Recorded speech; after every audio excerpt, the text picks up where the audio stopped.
Alright, so check this out. I got this Mustang right here.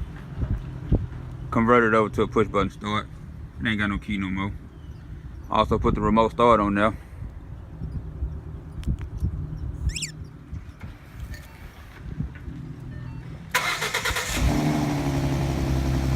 Just like that. I'm gonna take you on the inside where that button is at. Now these didn't come with no push button start. Let me show you something.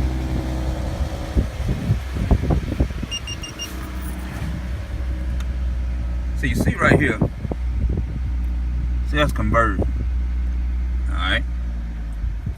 Now, all you gotta do is this one right there. Then you good to go. You gotta worry about nothing. Take on off. Hit that button right there, I'm gonna turn it off. Alright. Now, like all the other cars, hit it one time.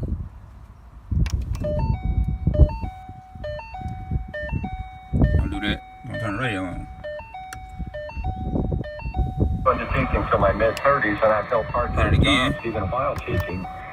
And another frustrating part about it is that multiple-wage representatives from Social Security tell me that I'm not going to receive any of it because I forget the... Turn that thing out. Put my foot on that brake. And voila. They didn't pay anything over that. They said, push button start. And I said, okay, so if I retire and go back into the private sector working and paying Social Security, and I intend to do that as a self-employed, you know, contractor. Yeah. So I would be, I said, so that means I'm going to be... Just like that, baby. Auto impressions, another push button start on you boys. Told y'all, if you ain't got that button, man, y'all might well go and leave the car game alone. Ain't nobody doing keys no more, baby. Auto impressions, UNLTD. Y'all know the line. Say it with me. We out.